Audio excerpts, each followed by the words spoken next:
Start start.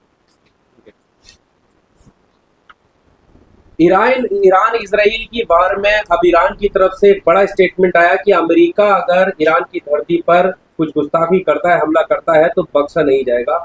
Iran के इस बयान को लेकर कैसे देखते हैं आप?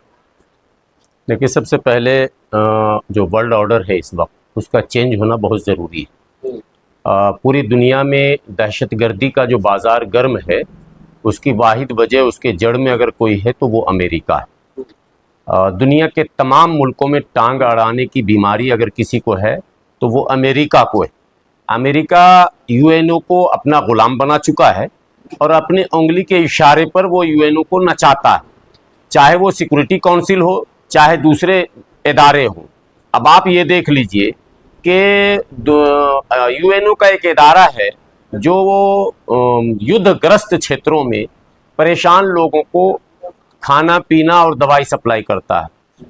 फिलिस्तीन के अंदर जो सप्लाई करने वाली यूएनओ की तंजीमें हैं, यूएनओ की संस्था है, उस पर बाज़ाफ्ता गोली चलाई जा रही है। यूएनओ के कार्यकर्ताओं को मारा जा रहा है। दुनिया से जो मदद भेजी जा रही है उसे लूट लिया जा रहा है इस्राएली सैनिकों के द्वारा, और जो लोग भूखे प्यासे लाइन में खड़े हैं उन्हें गोलियों से भून दिया जा रहा है। तब अमेरिका कहाँ है? अमेरिका या यूएनओ उस पर क्यों खामोश है? अभी जो ये लड़ाई शुरू हुई है, इसमें इस्राइल ने ये कहा कि चूंकि ईरान एटमी हथियार बना रहा, जौहरी हथियार बना रहा, और हम किसी कीमत पर बनाने नहीं देंगे। क्यों भाई? ये सवाल तो दुनिया उससे पूछे कि तू कौन है भाई? बेगाने की शादी में अब्दुल्ला दीवाना, तेरा क्या लेना देना भाई? यूएनओ है ना, दुनिया की संयुक्त राष्ट्र जब बनी हुई है, उनकी समितियां बनी हुई है, उसमें एटमी पावरों को देखने के लिए, उनके नियंत्रण के लिए भी संस्थाएं बनी हुई हैं, उनकी निगरानी रहती है। और जो परमाणु अप्रसार संधि बनाई गई, उसमें तो भारत ने भी हस्ताक्षर नहीं किया, पाकिस्तान ने भी हस्ताक्षर नहीं किया, इस्राइल खुद उस पर हस्ताक्षर नहीं किया। इस्राइल ने खुद परमाणु हथियार बना रखे हैं अघोषित। फिर इस्राइल कौन होता है ईरान से ये कहने वाला कि हम तुम्हें किसी भी कीमत पर परमाणु हथियार बनाने नहीं देंगे? और दुनिया को कह रहा, और दुनिया उसमें सुर में सुर मिलाई हुई है, दुनिया को कह रहा है कि हमने इसलिए हमला किया कि ईरान परमाणु हथियार बना रहा था। अच्छा, तो ये भी एक आधार बनता है। तो तेरे माँ ने दूध पिलाया तो भारत पे हमला करके देखा? हम तो बना चुके हैं, हम तो बना चुके हैं। इसराइल को मैं कह रहा हूं, तेरे माँ ने दूध पिलाया तो भारत पे हमला करके देखा? इतना बड़ा तू बॉस अगर है, तेरे माँ ने दूध पिला, पाकिस्तान पे हमला करके देखा, तू जर्मनी पे हमला करके देखा, खुद अमेरिका पे हमला करके देखा। दुनिया में सबसे ज्यादा परमाणु हथियार तो अमेरिका पर है। लेकिन ये सारे बयानात और ये सारी करतूतें अमेरिका के इशारे पर होती हैं, और अमेरिका खुले तौर पर ईरान को कह रहा है कि बगैर शर्त तुम घुटने टेको। किस बात को लेकर? क्यों घुटने टेके? कोई दुश्मन मुल्क हम पर वार कर रहा है और हम उसका जवाब नहीं दें? हम अगर सक्षम हैं तो जवाब देने का भी हमको अधिकार है। और दुनिया को चाहिए कि ऐसे जालिम पंजों को रोके, वरना दुनिया का बैलेंस बिगड़ जाएगा, और बिगड़ चुका है, लगभग बिगड़ने के करीब है। तमाम इम्कानात ऐसे लग रहे हैं कि थर्ड वर्ल्ड वार बिल्कुल दस्तक दे रहा है। किसी भी वक्त इसका ऐलान होगा। सिर्फ रूस की खामोशी या कूटनीति इस थर्ड वर्ल्ड वार पर लगाम लगाई हुई। अगर रूस अपने ईमानदारी पर आ जाए और अपने उन सहयोगियों के बचाव में खुलकर आ जाए जिसने रूस को मुसीबत में एक सच्चे दोस्त की तरह साथ दिया था, तो वर्ल्ड वार आज हो जाए या फिर अमेरिका सीधा हो जाए, दो काम में एक काम हो जाए। लेकिन अब देखिए, G7 में गया ट्रंप, वहां से निकला एकदम, गया आन बान शान से, निकला भी आन बान शान से, और बोला, पत्रकारों ने पूछा कि क्या सीज फायर करेंगे? बोला नहीं, सीज फायर नहीं कराने जा रहे, हम कुछ ऐसा कराने जा रहे हैं कि दुनिया में जंग है। मूर्ख, दुनिया में जंग होगी नहीं। तू कौन इतना बड़ा बॉस हो गया कि दुनिया में तेरे माँ ने दूध पिलाया तो रूसी यूक्रेन का जंग रुकवाना 3 साल हो गया? वो तू बहुत बड़ा बॉस है तो तू जाके यूक्रेन और रूस का जंग रुकवा भाई। तो दुनिया में जंग नहीं होगा, तू ये ईरान को धमका रहा कि हम ऐसा कर देंगे कि दुनिया में अब जंग ही नहीं होगा। तो ईरान को अगर तू तबाह कर देगा तो दुनिया में जंग नहीं होगा। तू चाइना जो जापान के रेड सी पर और चाइना जो ताइवान पर हमले कर रही है उसको रुकवा दे। आज बगल में बर्मा में 10 साल से उथल पुथल है और लाखों लोगों को बर्मा की उस फौजी सरकार ने मार के निकाल दिया। तेरे माँ ने दूध पिला तो वहां जाकर उसको समझा ले। कहीं कुछ नहीं, सिर्फ मतलब सऊदी और अमेरिका की मिली भगत से इसमें सबसे बड़ी भूमिका सऊदी की है। आज बता दे रहा हूं, कल भी प्रिंस का बयान आया है कि इस्राइल ने गलत किया हमला करके, ये तो ठीक है, लेकिन ईरान परमाणु संपन्न हो ऐसा मैं भी नहीं चाहता हूं। मतलब तो साफ है ना, तुम क्यों नहीं चाहते हो भाई सऊदी वाले चमचो? मेरा यह सवाल है सऊदी के उस स्वघोषित गद्दार बादशाह से, जहां के आवाम भी नपुंसक और नामर्द है। उस धरती पर पता नहीं नामर्द कैसे पैदा हो गए कि पूरी दुनिया में बगावत होती है, साला सऊदी में बगावत ही नहीं होती। वहां इस सरकार के खिलाफ बगावत होनी चाहिए, इसका खात्मा होना चाहिए, पूरी हुकूमत को बदलना चाहिए, तब जाकर मसला हल होगा। क्योंकि ये 14-15 बादशाहों का एक ग्रुप है। सऊदी का बादशाह, यमन का बादशाह, कतर का बादशाह, अबू धाबी का बादशाह, शारजा का बादशाह, यूएई का बादशाह, क्या कहते हैं आपको, कुवैत का बादशाह, ये सारे बादशाह आपस में रिश्तेदार हैं। ये 14-15 बादशाह हैं, नाम बादशाह है, लेकिन ये है अमेरिका के गुलाम। अभी यही डोनाल्ड ट्रंप जब अभी गल्फ के दौरे पर था, तो आप लोगों ने वो तस्वीरें देखी ना, इन्होंने अपनी मां बहन को पेश किया सामने, और दुनिया के मुसलमानों का खून नहीं खौला। बेशर्म मुसलमान जाता है हज करने, उमरा करने, और सऊदी के शाह का अदब से एहतराम से नाम लेता, और हमारे मुल्क के मौलवी दामन फैलाकर उसके बादशाह का इस्तकबाल करना चाहते हैं, चंदा लेना चाहते। तो हालात बहुत खराब है। दुनिया में वाहिद मुल्क है, मतलब ठीक है ईरान ने गलत किया साहब, चलिए हमने माना, लेकिन फिलिस्तीन के साथ जो इस्राइल ने किया वो गलत था या सही था, ये भी तो आप बताएंगे। और अगर गलत था तो तुमने इस्राइल से मुकाबला क्यों नहीं किया? इस्राइल के जुल्म के पंजों को तुमने क्यों नहीं मरोड़ा? इस्राइल पर तुमने हमले क्यों नहीं किया? बे नामर्द हो, जब तुमसे कुछ नहीं हुआ तब ईरान ने उसमें टांग अड़ाया, और ईरान ने बार बार इस्राइल को थ्रेट किया कि तुम गाजा पर हमले बंद करो वरना हम इंटरफेयर करेंगे। और अंजाम आज जंग का है, और इस जंग की सूरत में अल्हम्दुलिल्लाह ईरान ने इस्राइल की सोच से परे, अमेरिका के सोच से परे, कभी सपने में अमेरिका और इस्राइल ने सोचा नहीं होगा। जिस तरह गाजा में मुसलमानों के छोटे छोटे बच्चे बिलख रहे थे, रो रहे थे, आज इस्राइल की धरती पर तेल अवीव और हाइफा जैसे शहरों में वो यहूदी भी बिलख रहे हैं और रो रहे हैं और चिल्ला रहे हैं। उनकी चीखें भी दुनिया सुन रही है। कम से कम ये श्रेय, ये क्रेडिट ईरान के उस मर्द मुजाहिद जिसे सैयद अली आयतुल्लाह खामनेई कहते हैं, उन्हें ये श्रेय जाता है, उन्हें ये क्रेडिट जाता है। हम मुबारकबाद देते हैं ऐसे शेर दिल मुसलमानों को जो हक को हक और बातिल को बातिल कहे।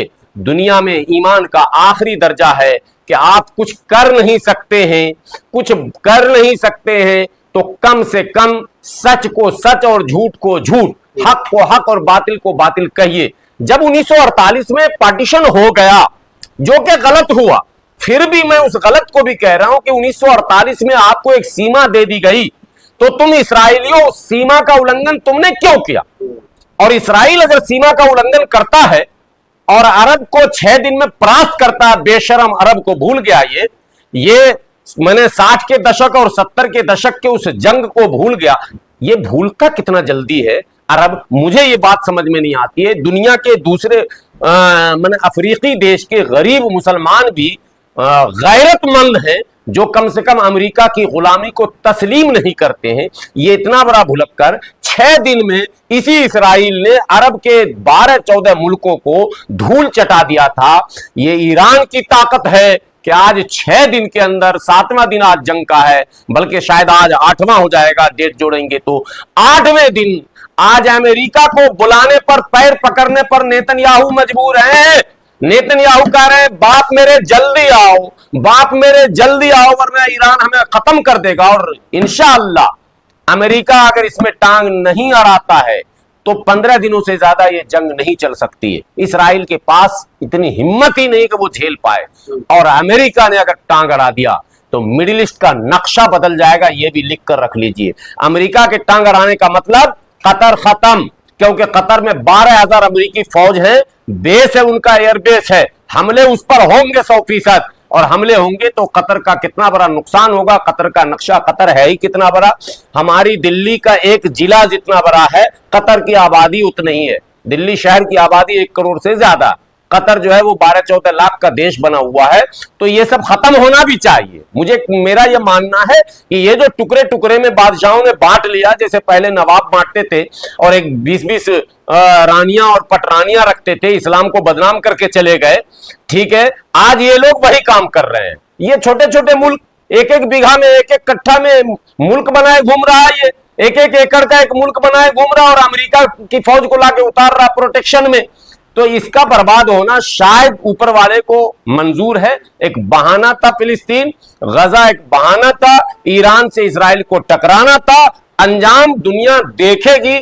आने वाले 10 से 15 दिनों में वर्ल्ड ऑर्डर चेंज होगा इंशाअल्लाह। दुनिया में एक नई ताकत का वो उरूज होने वाला है। दुनिया में एक नया सूरज निकलने वाला है, जिसके रोशनी से सारे लोग सुकून महसूस करेंगे। ईरान का दावा यह है कि तेहरान का जो हवाई क्षेत्र है वो उसका कब्जे में है, और ये भी दावा किया जा रहा है कि जितने भी ईरान की तरफ से मिसाइल दागे गए हैं उनको हमने इंटरसेप्ट किया है। तो ताकत के का जो नजरिया है उस पर आप क्या कहना चाहते हैं? नहीं, ताकत तो ये माने कुप्रचार, हिंदी में एक शब्द है, बात समझे, प्रोपेगेंडा। ये वेस्टर्न मीडिया का प्रोपेगेंडा है, उसमें हमारी मीडिया भी थोड़ा बहुत चाशनी डालती है। ईरान न हवा में कमजोर है न जमीन में कमजोर है। 2000 किलोमीटर, लगभग 1700 कुछ किलोमीटर बैठता है तेल अवीव से तेहरान, और इतनी दूरी से वो आज उतना ही मार रहा जितना इसराइल मार रहा। अभी कम ज्यादा नहीं हो रहा। इसराइल जितने हमले करता है उसका जवाब विदिन 15 मिनट्स, 15 मिनट के अंदर ईरान देता है, और जितना तगड़ा वो वार करता है उतना ही तगड़ा ये भी वार करता है। इसके अब दो फर्क और समझना है। इसराइल के साथ जॉर्डन है, जॉर्डन का पूरा एयर स्पेस है, पूरा एयर डिफेंस सिस्टम है। इसराइल के साथ इराक है। अब आप कहेंगे इराक है मतलब, समझ गए, इराक में पूरा अमेरिकी फौज है, और अमेरिकी फौजों का जो कब्जा है तो एयर स्पेस फ्री है। तो जॉर्डन, इराक, सऊदी, कतर, तमाम मुल्कों के एयर स्पेस इसराइल के लिए ओपन है, खुले हुए हैं। ठीक है, वो उसी स्पेस में रिफ्यूलिंग भी करता है जेट के अंदर। लेकिन ईरान के साथ मसला यह है कि ईरान अगर भेजता है एक भी क्या कहते हैं मिसाइल, तो उसे पहले इराक में रोका जाता है अमेरिकी डिफेंस सिस्टम के द्वारा। फिर वहां से अगर निकल जाता है तो जॉर्डन की सेना रोकती है। जॉर्डन का बेशरम बादशाह भी उसमें शामिल है, उसने एलानिया कह रखा है कि हम इसराइल के साथ है। जॉर्डन रोकता, और जॉर्डन से वो निकल जाता है, तब इसराइल का एयर डिफेंस सिस्टम एरो 3 वो रोकता है, फिर आयरन डोम रोकता है। इतनी रुकावटों को चीरता हुआ तेल अवीव की तस्वीर आप देखिए ना, आपके व्यूअर देखेंगे, खंडर बन गया, खंडर। ठीक है, और वेस्टर्न मीडिया कहती है खामनेई बंकर के नीचे छिप गए, तो नेतन्याहू कहां छिपे हैं? नेतन्याहू कहां घूम रहे हैं? जरा दिखाओ तस्वीर, कहां घूम रहे हैं? वो भी बंकर में छुपे हुए हैं। उनकी भी सारी मीटिंगें जो है वो बंकर में हो रही हैं, वो अंडरग्राउंड हो चुके हैं। कई खबरों में तो यह है कि वो मुल्क भी छोड़ चुके हैं, ये खबर भी चली, हालांकि इसकी पुष्टि नहीं है, लेकिन बंकर की तो पुष्टि बीबीसी ने की है कि नेतन्याहू बंकर में गए, और मीटिंगें जो है बजाय पार्लियामेंट के अब बंकर में हो रही है। तो ये प्रोपेगेंडा मत कीजिए। अल्हम्दुलिल्लाह खामनेई साहब ने कल मुल्क को खिताब किया, तो वो बनकर से खिताब किए थे या मुल्क की मीडिया के सामने आए, सार्वजनिक आकर उन्होंने मुल्क को खिताब किया, और उन्होंने कहा कि हम हुसैनी हैं, हम झुकने वाले नहीं हैं, मेरे जिस्म में वजन भले ही नहीं है, लेकिन मेरी शहादत भी मेरी जीत है, मेरी शहादत पर आप मायूस मत होना। ये मुल्क के लोगों को उन्होंने कहा कि अगर मैं शहीद कर दिया जाऊं तो आपको मायूस होने की जरूरत नहीं है, शहादत ही जीत है। जिस कौम ने ये ठान लिया है कि शहादत ही मेरी मंजिल है, अबे उस कौम को तू छेड़ रहा, उस कौम से तू जीत की उम्मीद कर रहा कि हम जीत जाएंगे, किसी कीमत पर नहीं जीत सकते हो।